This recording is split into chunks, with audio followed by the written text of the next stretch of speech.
minute or two for our break. So with that being said, we're starting Regent State University District 5, and we have Mr. Sam Lieberman. And Sam, you're our only candidate right now, but so we're going to give you a minute and a half to tell us a little bit about yourself, and then we're going to start this way with Judge Assad, and all the panelists will pose a question for you. Fabulous. My Okay. name is Sam. Now, I'm going to need you to pull that mic over because this is being taped, and you'll speak directly in the mic. That'll help to make sure that your comments are not only heard by the panelists, but heard on the tape as well. Thank you. And that's Sam Lieberman, please. Good afternoon. Thank you for being here and thank you for giving your time to this process. I've been in Las Vegas since 1980. I have been involved actively with the community since 1986. I am a graduate of UNLV with a degree in social work. I served 8 years on the alumni board, and I'm currently the chair of the College of Liberal Arts Advisory Board. I'm running for Regent because the Regents need to do a better job of sticking together to work for what Southern Nevada needs for our residents, our students, our faculty, staff, and alumni. And I've been involved in many aspects of the community. I've been a member of the Board of Health of Southern Nevada for over 25 years. I've been actively involved with the Alzheimer's Association, the Volunteer Center of Southern Nevada, and a number of nonprofits throughout the community.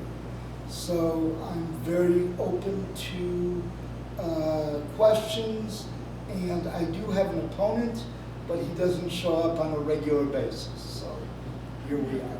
Well, thank you very much, Mr. Lieberman. With that being said, we will start our panelist questions, and we ask you if you could keep your responses close to a minute or so. And we'll start with Judge Assad, please. Of course. Thank you, Ms. Young. And thank you, Mr. Lieberman, for being here and for running for public office. My question would be that what do you see are the, well, let me ask you this, just to follow up on Mr. Hughes' question, first of all. What is your position on carrying concealed weapons on school campuses, higher education, UNLV and UNR, the higher education college campuses? What is your position on that bill? Would you support or oppose a bill that would allow concealed weapons to be carried on college campuses in the state of Nevada? Clearly, your population has more experience with this than I do. Right now, I don't think we're ready for it. I don't know if that will change at a later time, but I don't think we're ready for it at this point. Okay. Thank you. Thank you. Mr. Blanchard, please. Again, I want to thank you, Mr. Lieberman, for showing up today and coming out and taking part in this process. The question I have is, since we got into some of the facts of the state government subsidizing higher education in some previous panels, the education initiative, question 3, which will be coming up this election period, I just want to know if you're for it, against it, and why. I think it's yet to be determined, but I am very supportive of anything that can move education forward. TEI is predominantly a K through 12 issue, not really a Regents issue that we would deal with, but understand that we need to get quality students from the school district to the university, and we need to keep them engaged as part of our workforce in Nevada. So I think a working relationship with the school district is very important. I can certainly help to foster that, and TEI is going to be a very big issue for them, not as much on the Regent's agenda. Thank you very much, Mr. Lieberman. Thank you for being here, Mr. Lieberman. My question, in your introduction, you mentioned you know what Southern Nevada needs. Can you share with us in your opinion, what Southern Nevada needs, and how would you accomplish it? Southern Nevada needs a lot of things. First of all, we need a medical school.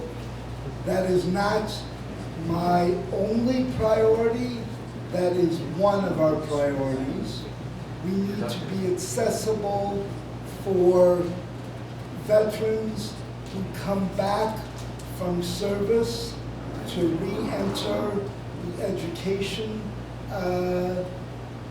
higher education arena. We need to maintain programs that will support them, like social work, like marriage and family counseling. We need to be accessible for first-generation Nevadans to have the higher education that they need and that they deserve. And we need to provide professional training to keep our citizens here and in the workforce, making a viable and a productive wage. Good. Did you The second part of my question is how would you accomplish it? I mean, as a region. Right. I think one of the things that we need to do is we need to talk to each other, not just at each other. I've worked in some of my other political positions statewide. I bleed Rebel Red, and I am Southern Nevada focused, but I have relationships with people in the north, and I can start dialogues and start conversations that will, I hope, minimize what has become to be known as the North-South divide. So we are 13 regents working together for the statewide interest, and I think that I would work with my fellow regents, with our other community partners, and with the state legislature, since that's where our funding comes from, to put higher education and, in this case, the needs of veterans and returning service people first. Thank you, Mr. Lieberman. We'll now move to Mrs. Green, please.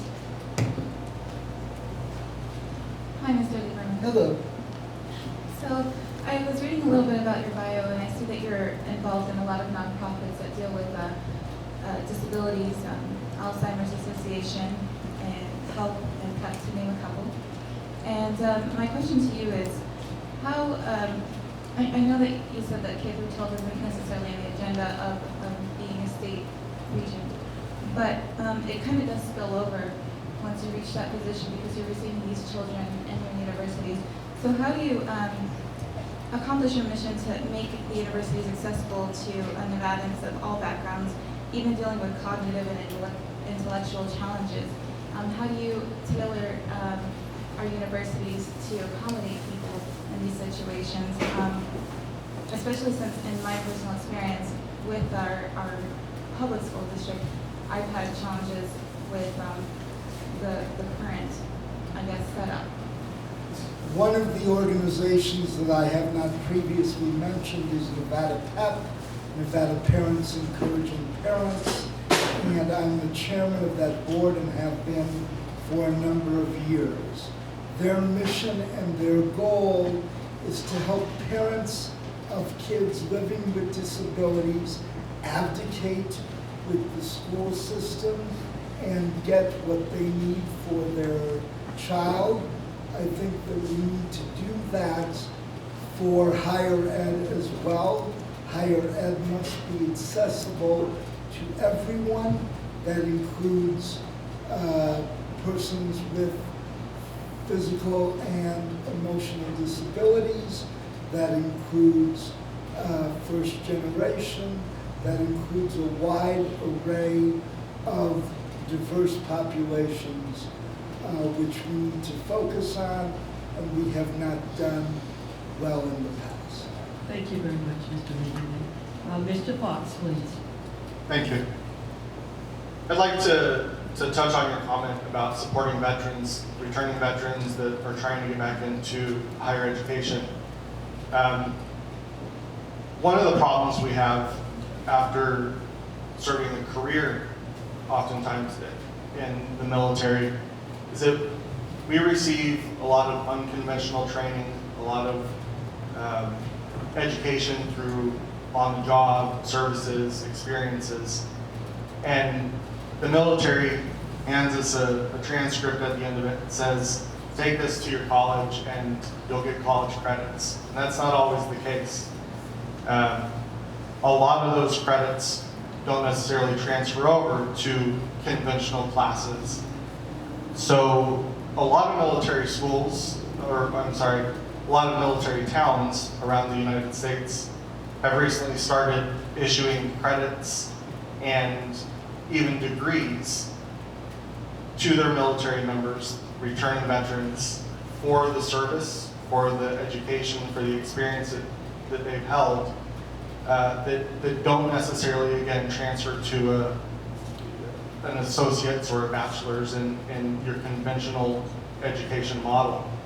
Is that something that, with the large veteran population that Nevada has, especially Southern Nevada, is that something that is possible for our veterans to ease them back into higher education, first of all, and to provide an advanced degree for them, to cut down on the higher rates of unemployment that veterans face over the average civilian? It's certainly something that I would support and consider. Please understand that I'm not prepared to give out a degree to somebody just because they come back from service.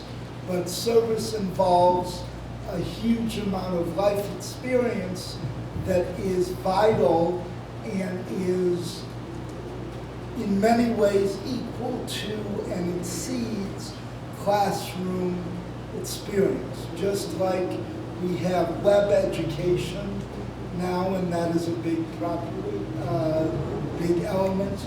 I certainly think that this would also be something to consider. We need to think out of the box.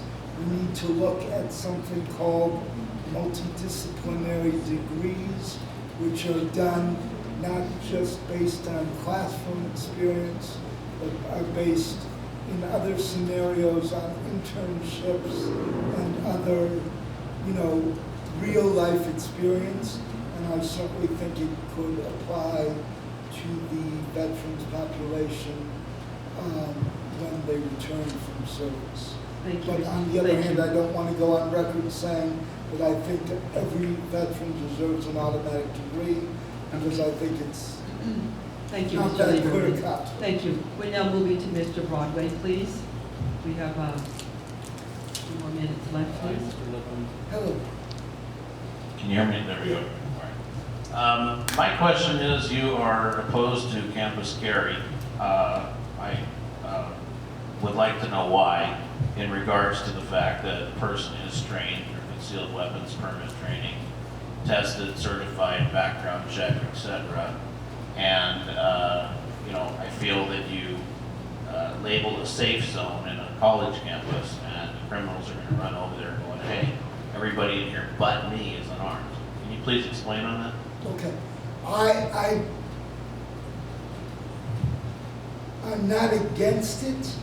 I'm not educated enough on the issue to be totally comfortable with it. I think that there are many, many people who are educated and capable and trained to carry. I also know some people that I went to school with who I would not want to have such abilities.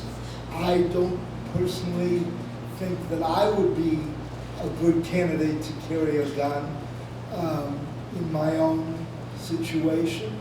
But I think the fact that I would be for or against it is too blunt or too broad. I just think that there are certain people on the college campus very, very capable of doing so, and I know many people in my undergraduate experience that shouldn't. So I think it's, more a question of preparation and training, and there are people in the college system that, do things on a Saturday night, and I would just be worried about the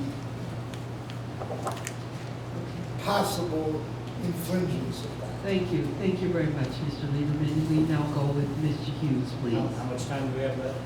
We have about 6 minutes. Okay, I just didn't want to go over on the time. Yeah, because don't worry. Everybody's already asked my question. I know they have. It's okay. I've got my timer here. Okay.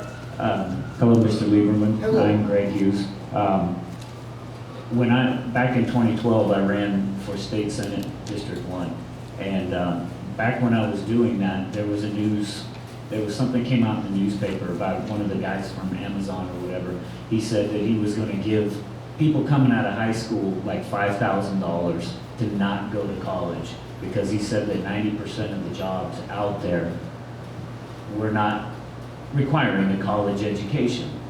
I'm in one of those jobs, as a matter of fact. But I guess my question would be, with the amount of unemployed people that are out there that have college degrees, do you feel that we're placing too high of an emphasis on college education for people?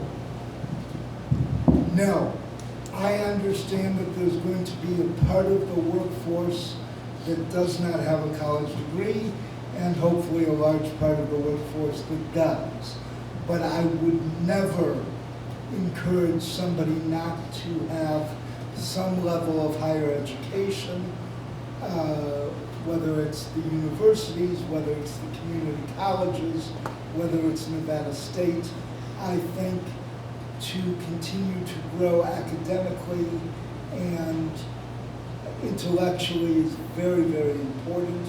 I understand that we need to provide work opportunities for people without degrees, but I think we need to encourage everyone who can to get some sort of higher education exposure and experience, and we need to work towards graduation and keeping those graduates in the community and engaged in our workforce. Thank you very much, Mr. Lieberman. We have about 4 minutes, so if there are panelists who would like to, Mr. Hughes, I don't know if you want to follow up, or if there are other panelists who would like to add an additional question or follow up on the question that you asked before. And Mr. Hughes is right, his question had been kind of explored and expanded. So anyone else would like to, Mr. Judge Assad, please. Thank you, Ms. Young. I'm a little confused after your last answer on the carry concealed weapon permit. If that issue comes before the Board of Regents for a vote, and you're on the Board of Regents, would you vote for or against the ability to allow trained and educated and certified and mentally cleared people who are able and willing to carry a concealed weapon on campus? Would you vote for or against that? Under those conditions, I would probably vote for it, because first of all, I would make sure to educate myself on the issue before the vote, and that's what I've done in the last few months. In other issues that the board is considering, because of my own situation, I would not want it for myself, but if somebody was certified and trained and everything like that, I would probably support it. when it came to a vote of the Board of Regents. And follow up on the gross receipts tax, would you vote for or against the gross receipts tax that's on question 3 at the ballot? Again, I don't know enough about it, but I will train myself and educate myself before the vote. Thank you, Mr. Lieberman. And I can have one more question to kind of wrap it up, and then we'll have a 15-minute break. So, yes, Mr. Blanchard, please. Mr. Lieberman, biggest question I have right now is, we're not asking the universities to give degrees to veterans for their experience and life experience of what they've done, everything else. But I'd like your opinion on how great a liberal arts degree is doing in our economy versus someone who has a degree in, say, an internet technology or something like that that they've earned and learned and done during their career in the service. I've worked with Chris Hudgens in the College of Liberal Arts for many, many years. I think that liberal arts is vital. I think that if someone has a skill from their service, that is obviously going to help them. So I don't discount the other programs, but I think liberal arts is vital to moving our community forward. Thank you, Mr. Lieberman. Unless there's another real quick question, I would like to wrap this section up of the Regent State University District 5. And Mr. Lieberman, we thank you so very much for taking the time to come and be a part of this very important process. And I think we just give him a big round of applause.